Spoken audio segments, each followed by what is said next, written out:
సిద్దిపేట జిల్లా గజ్వేల్ నియోజకవర్గంలోని కొండపాక మండల కేంద్రంలో మరికాసేపట్లో గొర్రెల పంపిణీ కార్యక్రమాన్ని సీఎం కేసీఆర్ ప్రారంభించనున్నారు. లైవ్ లో చూద్దాం. తెలంగాణను కేసీఆర్ గారు సృష్టించాలని అనుకుంటున్నారు.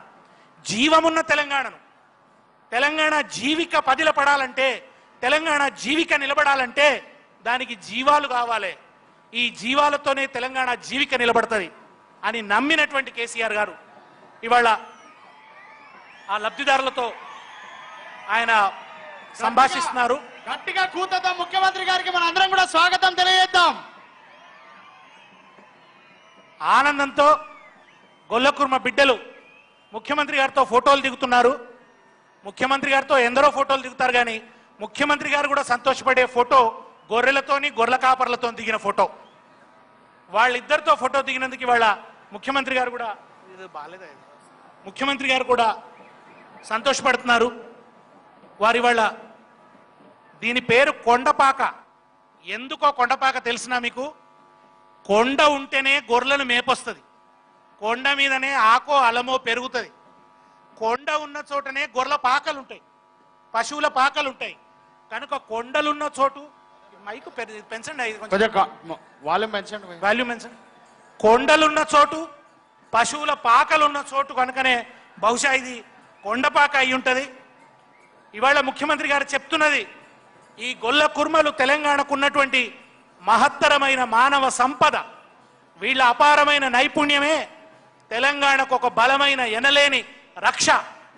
వీళ్ళ నైపుణ్యం ఆధారంగా గొర్రెలను పెంచడం వాళ్ళకొకరు నేర్పాల్సినటువంటి అవసరం లేదు. పుట్టుకతో అబ్బిన విద్య, తండ్రుల నుంచి తరతరాల నుంచి సంక్రమించేటువంటి విద్య. ఆ విద్యను ఒడిసి పట్టుకున్నటువంటి వాళ్ళు, ఆ విద్యలో ఆరితేరినటువంటి వాళ్ళు, ఆ గొర్రెల మూగ హృదయాలను చదవగలిగిన శాస్త్రవేత్తలు, మానసిక శాస్త్రవేత్తలు, వాటికి రోగం వస్తే నొప్పి వస్తే ఏం మందు వేయాలో తెలిసినటువంటి గొప్ప వైద్యులు, ఒక ఇండిజినస్ నాలెడ్జ్ అంటారు, అటువంటి నాలెడ్జ్ కలిగిన ఆ గొల్ల కుర్మలకు ఆర్థిక ప్రేరణనిచ్చి వారి జీవితాల్ని నిలబెట్టి వాళ్లకు ఆ గొర్రెలను అందించి వాళ్ళ జీవితాల్లో ఒక వెలుగు నింపాలనేటువంటి లక్ష్యంతో ముఖ్యమంత్రి గారు ఈ పథకాన్ని సృష్టించారు. వారు వేదిక మీదకి వస్తున్నారు. ముఖ్యమంత్రి గారికి ఘన స్వాగతం తెలియజేస్తూ ఒక్కసారి జై తెలంగాణ, జై తెలంగాణ, జై తెలంగాణ, జై తెలంగాణ, జై తెలంగాణ, జై తెలంగాణ. గౌరవ ముఖ్యమంత్రి కేసీఆర్ గారికి హృదయపూర్వక స్వాగతం. గట్టిగా కూతతో చప్పట్లతో మన ముఖ్యమంత్రి గారికి స్వాగతం సుస్వాగతం తెలియజేద్దాం. మాన్యులు గౌరవనీయులు తెలంగాణ రాష్ట్ర ముఖ్యమంత్రి వర్యులు మన అందరి జీవదాత కల్వకుంట్ల చంద్రశేఖరరావు గారికి హృదయపూర్వకమైనటువంటి స్వాగతం చప్పట్లతో తెలియాల్సిందిగా అందరినీ ఆహ్వానిస్తున్నాం. ఈ కొండపాకతో, ఇక్కడి మట్టితో, ఇక్కడి పుట్టతో, ఇక్కడి చెట్టుతో, ఇక్కడి ప్రతి మనిషితో వారికి అనుబంధం ఉంది. ఇవాళ ఇక్కడికి వచ్చినటువంటి యావత్ గొల్ల గుర్మ యాదవ జాతి పక్షాన వారి ఉప్పొంగిన గుండెల ద్వారా, గుండె గులాబీలతో ఇవాళ ముఖ్యమంత్రి గారికి స్వాగతం తెలియజేస్తున్నది ఈ సభ.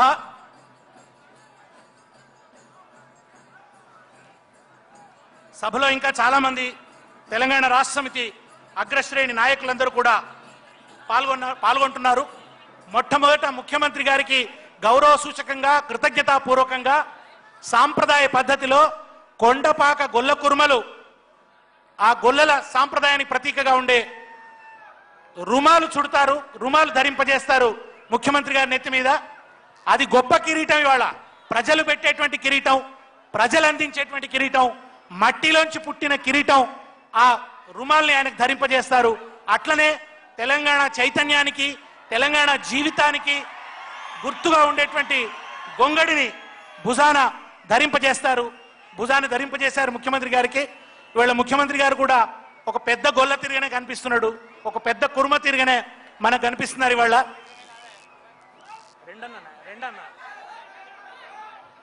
గొల్ల కుర్మల ప్రతీకగా ముఖ్యమంత్రి గారు, నిలువెత్తు ప్రతీకగా, తెలంగాణ నిలువెత్తు సంతకం లాగా ముఖ్యమంత్రి గారు కనిపిస్తున్నారు ఇవాళ. ఇప్పుడు తర్వాత గొల్ల కుర్మలు సృష్టించిన వాయిద్యం ఒగ్గుడోలు. ఆ ఒగ్గుడోలు ముఖ్యమంత్రి గారు వాయిస్తారు. దాంతో ఈ సభ ప్రారంభమవుతుంది. వారు మోగిస్తారు ఆ డోల్ను ఒకసారి. నిజానికి గొల్ల కుర్మలు డోల్ని ఎందుకు కొడతారంటే పూజ చేసే ముందు ఒకసారి అందరూ డోలు కొట్టాలి. సభలో ఉన్న వాళ్ళు కూడా డోలు కొట్టాలి. అందరూ గట్టిగా చప్పట్లు. గొల్ల కుర్మలు డోలు వాయిస్తే దయ్యాలు బారిపోతాయట, భూతాలు వెళ్ళిపోతాయట. కేసీఆర్ గారు డోలు వాయిస్తే ఏ దయ్యాలు వారిపోతాయో ఏ భూతాలు వారిపోతాయో మీ అందరికీ ఎరికే, నేను వేరే చెప్పనక్కర్లేదు. ఇప్పుడు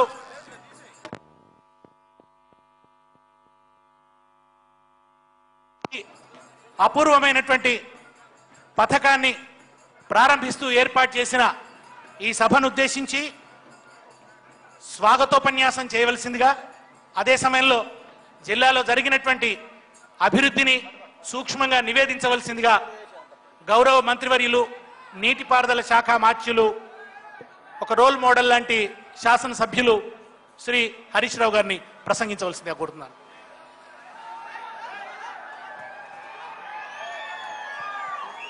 జై తెలంగాణ, జై తెలంగాణ, జై తెలంగాణ. గౌరవనీయులు, అసాధ్యం అనుకున్న తెలంగాణను గాంధీజీ గారు చూపినటువంటి మార్గంలో అహింసాయుత పోరాటంతో 14 ఏళ్లు నిరంతరం ఉద్యమాన్ని కొనసాగించి చివరికి తన ప్రాణాన్ని సహితం లెక్క చేయకుండా కేసీఆర్ చచ్చుడో తెలంగాణ వచ్చుడో అని ఈరోజు ఒక మహోన్నతమైనటువంటి ఉద్యమాన్ని సృష్టించి మనందరికీ తెలంగాణ రాష్ట్రాన్ని సాధించి పెట్టి, తెలంగాణ రాష్ట్రం సాధించడమే కాదు, గాంధీజీ గారు కలలుగన్న గ్రామ స్వరాజ్యం సాధించాలంటే ఆ గ్రామ స్వరాజ్యం ఎక్కడో లేదు, ఆ గ్రామ స్వరాజ్యం పల్లెల్లో ఉంది. మా కుల వృత్తుల బలోపేతం చేయడంలో ఉంది, మా వ్యవసాయాన్ని బలోపేతం చేయడంలో ఉందని ఈరోజు ఆ గ్రామ స్వరాజ్య స్థాపనలో భాగంగా గొల్ల కురుమలందరికీ గొర్రె పిల్లల్నిచ్చే ఒక మహోన్నతమైనటువంటి కార్యక్రమాన్ని ప్రారంభించడానికి విచ్చేసినటువంటి టిఆర్ఎస్ పార్టీ వ్యవస్థాపక అధ్యక్షులు, రాష్ట్ర ముఖ్యమంత్రి గౌరవనీయులు శ్రీ కల్వకుంట్ల చంద్రశేఖరరావు గారికి గట్టిగా చప్పట్లు కొట్టి స్వాగతాన్ని తెలియజేయాల్సిందిగా కోరుతా ఉన్నాను. దయచేసి కొద్దిగా డోళ్లు వాయించడం ఆపండి, లాస్ట్ కొట్టుకుందాం. మళ్ళా కొద్దిగా డోళ్లు వాయించడం ఆపండి. ఈరోజు ఈ కార్యక్రమానికి విచ్చేసిన రాజ్యసభ సభ్యులు గౌరవనీయులు పెద్దలు కె కేశవరావు గారికి, పార్లమెంట్ సభ్యులు గౌరవనీయులు కొత్త ప్రభాకర్ రెడ్డి గారికి, శాసనసభ ఉపసభాపతి శ్రీమతి పద్మా దేవేందర్ రెడ్డి గారికి, రాష్ట్ర గొర్రె కాపర్ల సంఘం అధ్యక్షులు పెద్దలు రాజయ్య యాదవ్ గారికి, ప్రభుత్వ చీఫ్ విప్ పెద్దలు పాతూరి సుధాకర్ రెడ్డి గారికి, ఈ కార్యక్రమంలో పాల్గొంటున్న శాసన మండలి సభ్యులు ఫారూక్ హుసేన్ గారు, రాములు నాయక్ గారు, భూపాల్ రెడ్డి గారు, పల్లా రాజేశ్వర్ రెడ్డి గారు ప్రభుత్వ విప్ గారు, గౌరవనీయులు వెంకటేశ్వర్లు గారు ప్రభుత్వ విప్ గారు, గౌరవ శాసనసభ్యులు సోలిపేట రామలింగారెడ్డి గారు, రసమై బాలకృష్ణ గారు, ముత్తిరెడ్డి యాదగిరెడ్డి గారు, అదేవిధంగా ఈ కార్యక్రమంలో పాల్గొంటున్న రాష్ట్ర కుర్మ సంఘం అధ్యక్షులు, వివిధ ప్రజా ప్రతినిధులు, ఇక్కడికి విచ్చేసినటువంటి గొల్ల కుర్మలకు, మీడియా మిత్రులకు, ప్రజా ప్రతినిధులకు అందరికీ పేరు పేరున స్వాగతం సుస్వాగతం తెలియజేస్తా ఉన్నాం. ఈరోజు నిజంగా చాలా సంతోషంగా ఉంది. పైన కొమరెల్లి మల్లన్న ఉన్నాడు, ఇక్కడ అందరూ గొల్ల కుర్మలు మల్లన్న ముంగట పట్నం వేసినంత గొప్పగా ఇలా గొల్ల కుర్మలంతా కూడా వచ్చినారు. ఇక్కడ చూస్తా ఉంటే ఒక బీరప్ప పండుగ జరిగినంత సంతోషంగా కనబడతా ఉన్నది. ఈరోజు ఒక గొప్ప కార్యక్రమం ఈ కొండపాక గ్రామంలో జరగడం నిజంగా కొండపాక ప్రజల, ఈ సిద్దిపేట జిల్లా ప్రజల అదృష్టంగా నేను భావిస్తా ఉన్నాను. ఇంత గొప్ప కార్యక్రమాన్ని ఈ కొండపాక నుంచి, సిద్దిపేట జిల్లా నుంచి ప్రారంభం చేయడానికి వచ్చేసినటువంటి గౌరవ ముఖ్యమంత్రి గారికి హృదయపూర్వకంగా ధన్యవాదాలు తెలియజేస్తా ఉన్నాం. ఇవాళ ఈ కార్యక్రమం భారతదేశానికే ఒక గొప్ప సూచిక కాబోతా ఉంది. కొత్త రాష్ట్రమైన 3 సంవత్సరాల్లోనే దేశానికే రోల్ మోడల్గా ఒక మిషన్ కాకతీయను, ఒక మిషన్ భగీరథను తీసుకొచ్చి, అదేవిధంగా షీ టీమ్స్ని తీసుకొచ్చి ఇలా అనేక కార్యక్రమాల్లో దేశానికి మోడల్గా నిలిచింది తెలంగాణ రాష్ట్రం. మరి అదేవిధంగా చాలా మంది నాయకులు వివిధ దేశాల్లో, వివిధ రాష్ట్రాల్లో అభివృద్ధి అంటే పట్టణాల్లో ఉంది, పరిశ్రమల్లో ఉంది అని పల్లెల వెంట, పట్టణాల వెంట, పరిశ్రమల వెంట వెళ్లే నాయకులను చూస్తే మన ముఖ్యమంత్రి కేసీఆర్ గారు పట్టణాలు పరిశ్రమలు ఎంత ముఖ్యమో గ్రామీణ ఆర్థిక వ్యవస్థ కూడా అంతే ముఖ్యమని దాన్ని గుర్తించి ఇవాళ గ్రామీణ ఆర్థిక వ్యవస్థ బలోపేతం చేయడానికి అటు వ్యవసాయాన్ని ఇటు కుల వృత్తులను బలోపేతం చేసే ఒక బృహత్తర కార్యక్రమాన్ని తీసుకొని ఆ కార్యక్రమం ఈ రోజు ఇక్కడ నాంది పలకడం నిజంగా చాలా శుభసూచకం. ఈ కార్యక్రమం ఏ రకంగా అయితే ఒక మిషన్ కాకతీయ ఒక మిషన్ భగీరథ దేశవ్యాప్తంగా మా రాష్ట్రంలో మేము చేస్తామని తెలంగాణకు వచ్చి చూసి నేర్చుకొని పోతున్నారు. ఒక ఉత్తరప్రదేశ్ నుంచి మధ్యప్రదేశ్ నుంచి మహారాష్ట్ర నుంచి తమిళనాడు నుంచి కర్ణాటక నుంచి అనేక మంది అధికారులు ఇంజనీర్లు మన రాష్ట్రానికి వచ్చి చూసి నేర్చుకొని పోతున్నారు. అలాంటి మరో గొప్ప కార్యక్రమం గ్రామీణ ఆర్థిక వ్యవస్థను బలోపేతం చేసే అలాంటి కార్యక్రమమే ఈ గొర్రెల పంపిణీ కార్యక్రమం. ఇలాంటి కార్యక్రమం నిజంగా మన దగ్గర స్టార్ట్ కావడం చాలా సంతోషంగా ఉంది. ఒకనాడు తెలంగాణ ఉద్యమంలో పల్లె కన్నీరు పెడుతుందని పాట రాసుకున్నాం. కానీ ఈరోజు చూస్తుంటే పల్లెల్లో కోతలు లేని కరెంట్ ఇచ్చిండ్రు మన ప్రభుత్వం. కొరతలు లేకుండా ఎరువులు విత్తనాల్ని అందుబాటులో తీసుకొచ్చాం. వచ్చే సంవత్సరం నుంచి దేశంలో ఎక్కడ లేని విధంగా ప్రతి ఎకరానికి ప్రతి రైతుకు 8,000 రూపాయలు ఇస్తామని చెప్పి ముఖ్యమంత్రి గారు ప్రకటించారు. అంటే అదే విధంగా గ్రామాల్లో ఉండే గొల్ల కుర్మలు, చేనేతలు, నాయి బ్రాహ్మణులు, రజకులు, గీత కార్మికులు ప్రతి కుల వృత్తిని కూడా గుర్తించి వాటి బలోపేతానికి ఈరోజు ప్రభుత్వం గౌరవ ముఖ్యమంత్రి గారు ప్రారంభం చేశారు. అంటే నాడు పల్లె కన్నీరు పెడుతుందనే రోజు నుంచి నేడు తెలంగాణలో రాబోయే కొద్ది రోజుల్లోనే మన పల్లె ఈరోజు పన్నీరును ఒలికిస్తుందనేటువంటి మాట్లాడుకొని పాటలు రాసేటువంటి రోజులు కూడా దగ్గరలోనే ఉన్నాయనిపిస్తా ఉంది. నిజంగా ఇలాంటి కార్యక్రమాలు మనకు రావడం చాలా సంతోషం. ఈరోజు సిద్దిపేట జిల్లా అనేక రకాలుగా అభివృద్ధి జరుగుతూ ఉంది. ఎన్నో ఏళ్ల కల అయినటువంటి ఈ సిద్దిపేట జిల్లా కలను నిజం చేసిన నాయకుడు ఈరోజు మన ముఖ్యమంత్రి కేసీఆర్ గారు. ఇవాళ జిల్లానే కాదు, ఈ జిల్లాలో ఒక ప్రభుత్వ మెడికల్ కాలేజీ తీసుకొచ్చారు. నాకు బాగా గుర్తు, 20 ఏళ్ల కింద 25 ఏళ్ల కింద సిద్దిపేట నియోజకవర్గ ఎమ్మెల్యేగా సిద్దిపేట నియోజకవర్గంలోని ఇంటింటికి మంచినీళ్లు తాగిస్తే ఇదే కొండపాక మండల ప్రజలు బందారం కావచ్చు, మరపడగ కావచ్చు, దుద్దెడ కావచ్చు, మా పక్కనే మంచినీళ్ళు వస్తున్నాయి, అయ్యో మా కష్టలేవని చెప్పి ఈ ప్రజలు అనుకునేవాళ్ళు, దుబ్బాక వాళ్ళు అనుకునేవాళ్ళు. ఇవాళ ఆ నాయకుడే తెలంగాణ సాధించి ఈ రాష్ట్రానికి ముఖ్యమంత్రి అయిన తర్వాత ఆనాడు సిద్దిపేటకు ఎట్లయితే త్రాగునీరిచ్చారో యావత్ తెలంగాణ రాష్ట్రానికి ఇంటింటికి మంచినీళ్ళు ఇచ్చే మిషన్ భగీరథ కార్యక్రమాన్ని తీసుకొచ్చారు. నిజంగా ఈసారి ఎమ్మెల్యేగా మాకు ఎండాకాలం వచ్చిందంటే టెన్షన్ ఉంటుండే. ఈ ఎండాకాలంలో కరెంటు గురించి మమ్మల్ని అడిగిన వాళ్ళు లేరు. ఈ ఎండాకాలంలో ఒక్క బోరు కూడా కొత్తగా వేయలే. గతంలో ఎండాకాలం వస్తే బోర్ల వెనుక ఎమ్మెల్యేలు పరిగెత్తాల్సిన పరిస్థితి వచ్చేది. ఒక మిషన్ కాకతీయ ఫలితం. అదేవిధంగా మిషన్ భగీరథ కింద ఈ సిద్దిపేట జిల్లాలో 733 ఆమ్లెట్లుంటే ఇప్పటికే 576 ఆమ్లెట్లకు మిషన్ భగీరథ కింద మంచినీళ్ళు అందించే కార్యక్రమం జరిగింది. అందువల్ల ఈ ఎండాకాలంలో ఎక్కడ కూడా కనీసం ఇంత ఇబ్బంది కూడా మంచినీళ్ళ కోసం రాకుండా నడిపిన ప్రభుత్వం. అంటే ఒకనాడు పల్లెల్లో ఎమ్మెల్యేలుగా గత ప్రభుత్వాల్లో మేము పనిచేసినప్పుడు కరెంటు కోతలు, ఎరువుల కొరతలు, గుంతలతో నిన్న రోడ్లు ఒకనాడు చూసాం. కానీ 3 ఏళ్ల తెలంగాణ ప్రభుత్వ పరిపాలనలో కోతలు లేని కరెంటు, కొరతలు లేకుండా ఎరువులు, విత్తనాలు, గుంతలు లేనటువంటి రోడ్లు అందించిన ప్రభుత్వం ఇవాళ టీఆర్ఎస్ ప్రభుత్వం అని మనవి చేస్తా ఉన్నా.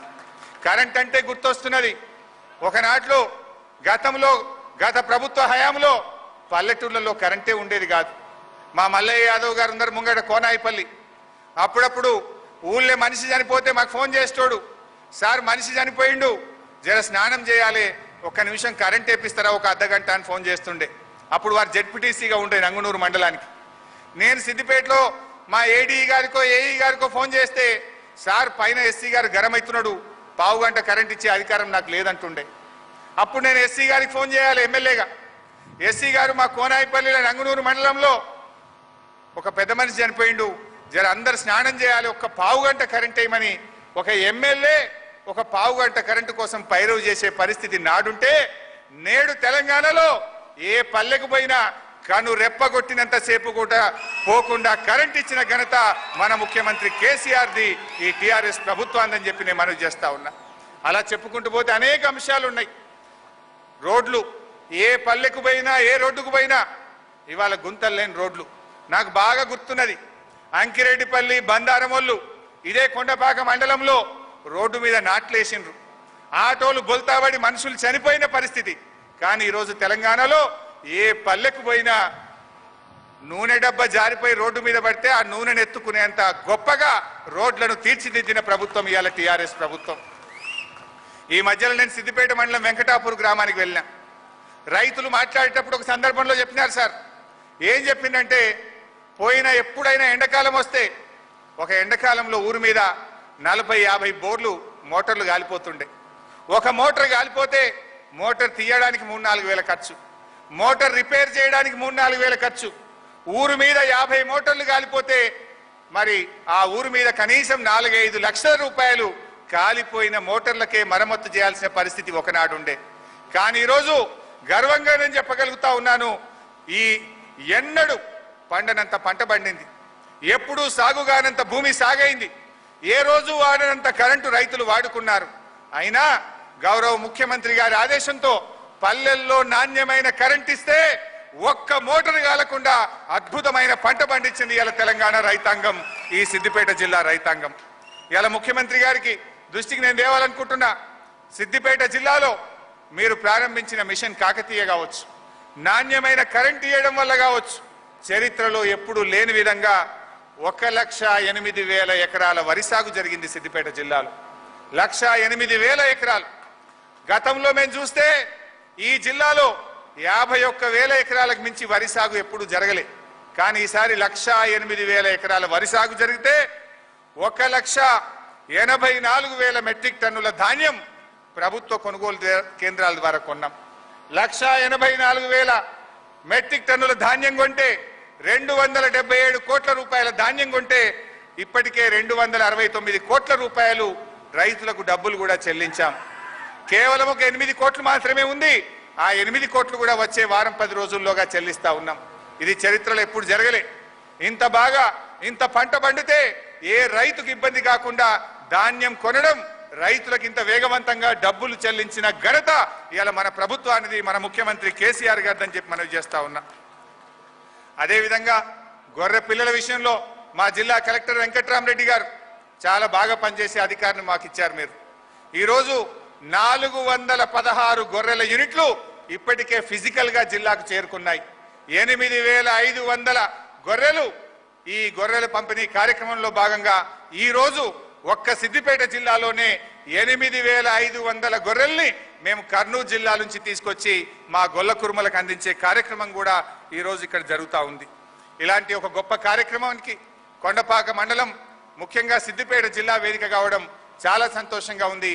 ఈ కార్యక్రమాన్ని మరి ప్రారంభించి ఇప్పుడే ముఖ్యమంత్రి గారు ఇక్కడికి విచ్చేసిన మీ అందరికీ మరొక్కసారి హృదయపూర్వకంగా స్వాగతం తెలియజేస్తూ జై తెలంగాణ.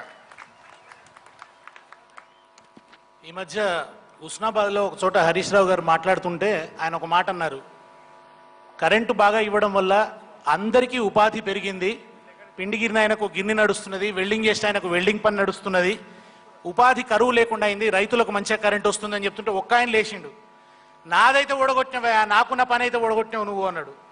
మీ సర్కార్ వచ్చి కేసీఆర్ వచ్చి నాకున్న పని అయితే ఓడగొట్టిరు, నా ఉపాధి అయితే పోయిందన్నాడు, నువ్వేం చేస్తావా అని అడిగిండు. కానీ కేసీఆర్ గారు మీరు గొర్రె పిల్లలు ఇచ్చుడు కాదు, మీకే లక్షలాది గొర్రె పిల్లలు ఇస్తా, మంచిగా బతకండి అన్నాడు. నెక్స్ట్ బట్ల యాదగిరి గొర్రె పిల్లలు ఇవ్వడం కాదు, ఉచితంగా ఇన్సూరెన్స్ కూడా. చింతల బాలమల్లు పత్రాలను అందజేశారు ముఖ్యమంత్రి గారు. ఇప్పుడు రాజ్యసభ సభ్యులు, సీనియర్ నాయకులు, తెలంగాణ రాష్ట్ర సమితికి అగ్రశ్రేణి నాయకులు శ్రీ కేకే గారిని మాట్లాడాల్సిందే, కె కేశవరావు గారిని మాట్లాడాల్సిందే కోరు. నా సహచరులకి, నా కుటుంబం సభ్యులకి అందరికీ, అంటే గుల్ల కాదు, నేను ఒక బ్యాక్వర్డ్ క్లాస్గా ఎప్పుడు గొర్రెల గురించి వీటి గురించి మాట్లాడేవాడు కాబట్టి మీ అందరికీ నమస్కారం చెప్తా ఉన్నాను. ఒక మాట చెప్తా ఉన్నాను, నాకు 77 ఏళ్ళు నిండిపోయినాయి, 78 మీద కూడా వస్తున్నా కాబట్టి నాకు అది పెద్దోళ్ళు లేరు. నిజంగా వాళ్ళు వస్తూ ఉంటే కేసీఆర్ గారికి ఒక మాట చెప్పిన, ప్రతిసారి అంటే వాళ్ళకి 40-50 సంవత్సరాలు 40 సంవత్సరాల క్రిందనే ఒక మినిస్టర్గా ఉన్నా, ఒకసారి ప్లానింగ్ కమిషన్కి వెళ్ళేటి అవకాశం కూడా దొరికింది. ఇందిరాగాంధీ గారు కూడా ఇండస్ట్రీస్ మినిస్టర్ ఇప్పుడు కాన్ఫరెన్స్ పెట్టడం జరిగింది. దాంట్లో ఆ దినం చెప్పింది, వాళ్ళకి 40-43 సంవత్సరాల కింద సంగతి, అమ్మ బీసీ అని మాట్లాడకండి, బడుగు వర్గాలు మాట్లాడకండి, వెనుకబడినది మాట్లాడకండి, అందరం వెనుకబడినాడు. దీని లోపల మేము 300 వాళ్ళము ఉన్నాము, యాదవులు ఉన్నాము.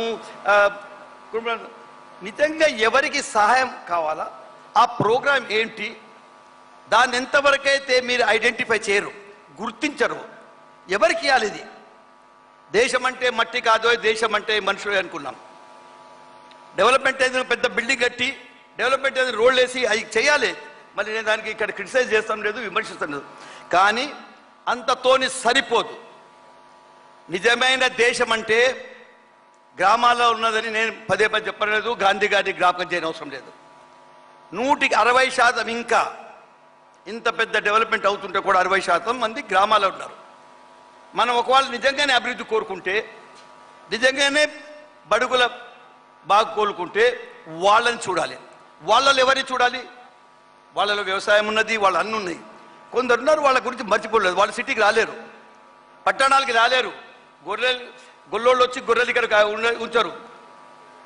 మత్స్యకాలు కానీ చేపలు పెట్టారు, బెస్తోళ్ళు ఇక్కడ వచ్చి చేపలు పెట్టలేరు. వాళ్ళ గురించి ఆలోచన అన్నిటికన్నా ముఖ్యం. ఇది రాజకీయ దృష్టి కావాలి, దీనికి ఒక నాయకత్వం కావాలి. స్పీచ్లు ఇస్తాను ఉన్నాం, సరిగ్గుంది, కానీ దానికి ఆచరణలో పెట్టడం, దాన్ని మీ వరకు అందించడమే నాయకత్వం. ఈ ప్రభుత్వంలో మనం చూస్తూ ఉన్నాం. ఇప్పుడు మొన్న బడ్జెట్ లోపల మొదటిసారిగా బ్యాక్వర్డ్ క్లాస్ల గురించి మాట్లాడినప్పుడు, కుల వృత్తుల గురించి మాట్లాడినప్పుడు ఎప్పుడూ రాయనని నేను ఒకసారి నా హృదయంలో ఉన్నది కాబట్టి ఒక పేపర్లో రాశాను. ఇది మొదటి ఆలోచన, సరి అయిన ఆలోచన, చారిత్రాత్మక ఆలోచన. ఏం ఆలోచన? బీసీ అనే బదులు బీసీలో ఎవరికి పొందాలా, ఎవరికి మనం సహాయం అందించాలా, దాన్ని గుర్తుపెట్టుకుంటే బాగుంటుంది. దానిలో అయిన 15 దినాలకో 20 దినాలకో ప్రభుత్వం, ముఖ్యమంత్రి గారు గొర్రెల గురించి కానివ్వండి, చేపల గురించి కానీ చెప్పడం జరిగింది.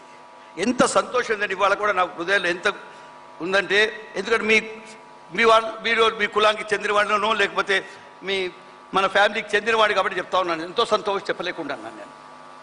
నమ్మండి, ఇది ఇవాళ ఎవరైతే గొర్రెలుకున్నారో 25,000 కోట్ల రూపాయల బీసీ పెట్టింది ఒక మాట పక్కన పెట్టండి. 5,000 కోట్ల రూపాయలతో 5,000 కోట్ల రూపాయలతోనే 1 లక్ష యూనిట్ ఉంటే, 1,20,000 ఎంతలో యూనిట్ ఉంటే దాంట్లో 1 లక్ష రూపాయలు ప్రభుత్వమే మీకు ఇస్తుంది అని చెప్పి ఒకసారి మేము మీ గురించి ఆలోచించి, ఇది మీ గురించే కాదు మీ బాగోలు గురించి ఆలోచించుకుంటూ దీనివల్ల ఈ రాష్ట్రం పెరుగుతుందని ఒకటి అర్థం చేసుకోండి. గొర్రె బలిస్తే ఇదో మా గొల్లోళ్ళు కూడా బలుస్తారు, గొల్లోళ్ళు బలుస్తేనే తెలంగాణ బలుస్తుంది. తెలంగాణ అభివృద్ధి కావాలంటే, తెలంగాణకి ఒక ఇన్కమ్ పెరగాలనుకుంటే ఇటువంటి గ్రామీణ అభివృద్ధి గురించి మనం చూడాలి. గ్రామీణ అభివృద్ధి అంటే గ్రామీణలు వేరే అభివృద్ధి రెండున్నా కానీ ఎవరైతే కుల వృత్తులలో మనం మర్చిపోయాము, ఇవాళ 2 ఆలోచిస్తూ ఉన్నాం, మనం 3 ఆలోచిస్తూ ఉన్నాం. చేనేత వస్త్రాలను ఆలోచిస్తున్నాము, ఇప్పుడు మత్స్యకారులను చేపలను ఆలోచిస్తున్నాము, లేదంటే గొల్లోళ్ళను ఆలోచిస్తున్నాము, కురుమూళ్ళను ఆలోచిస్తున్నాము. ఈ తీరుగా ఎందరో దిగబడి ఉన్నారు. అందుకే ఈ ప్రభుత్వం ఇంకొకటి ఆలోచన వచ్చింది. మోస్ట్ బ్యాక్వర్డ్ క్లాసెస్ అనేది ఒకటి పెట్టింది, కార్పొరేషన్ పెట్టించి ఆలోచన వచ్చింది. నిన్ననే నేను దాన్ని ఇది తెప్పించుకున్నాను నేను గవర్నమెంట్ నుంచి. ఏంటి వాళ్ళ ఆబ్జెక్టివ్స్ ఏంటి, యాక్షన్ ప్లాన్, అది కూడా కొన్ని దినాల లోపల ముందుకు వచ్చేది ఉంది. ఇది మనకి ఎంత ఆశ్చర్యం కలిగిస్తూ ఉందంటే, ఎంత సంతోషం కలిగిస్తూ ఉందంటే, హృదయం పగిలే తీరుగా సంతోషం కలిగిస్తూ ఉంది. ఎందుకంటే వేరే వాళ్ళ కూర్చుని తెల్ల బట్టలు వేసుకొని మైకుల దగ్గర మాట్లాడుకుని మోటార్ వాళ్ళకి తెలియదు. కానీ ఊర్లలో పోయి అక్కడ చూస్తే, ఏ ఊర్లలో ఏ గుడిసెలలో నీళ్లు కారుతా ఉన్నాయి, కళ్ళల్లో నీళ్లు కారుతా ఉన్నాయో, కడుపులో మంట బరుకుతా ఉన్నదో, వాళ్ళ గురించి ఆలోచించినప్పుడు, వాళ్ళని గుర్తు చేసుకున్నప్పుడు మనకు తెలుస్తుంది దీని యొక్క లాభం ఏంటి. ఇది మొదటిసారిగా నమ్మండి. నేను ఉత్తరప్రదేశ్లో ఒక స్కీమ్ ఉండే ఇంతకుముందు ఒకసారి, కానీ ఇవాళ అప్పుడే పుస్తకం ముఖ్యమంత్రి గారు చూపించిండ్రు. ఒక్కొక్క విషయం చూస్తూ ఉంటే మీకు దేని గురించి ఇప్పుడే వచ్చి ఒకటి చూస్తాను నేను. ఇన్సెమినేషన్ గురించి ప్రపంచంలో ఎప్పుడు లేని తీరుగా ఒక టెక్నాలజీ రూపొందించి ఇన్సెమినేషన్ కూడా ప్రోగ్రాం పెట్టారు. గడ్డి గురించి ప్రోగ్రాం పెట్టారు. ఈ తీరుగా అన్ని రకాలుగా ఎక్కడెక్కడ మీకు బాధ కలుగుతుందో, ఎక్కడెక్కడ మీకు అవసరం ఉంటుందో, ఎక్కడెక్కడ మీకు ప్రభుత్వ సాయంగాలను వాటినన్నింటినీ క్రోడీకరించి వాటన్నింటినీ కలిపి ఒక స్కీమ్ చేయడం జరిగింది. ఇప్పుడే నేను కూర్చొని 2 నిమిషాల ముందు అది చూస్తూ ఉన్నాను.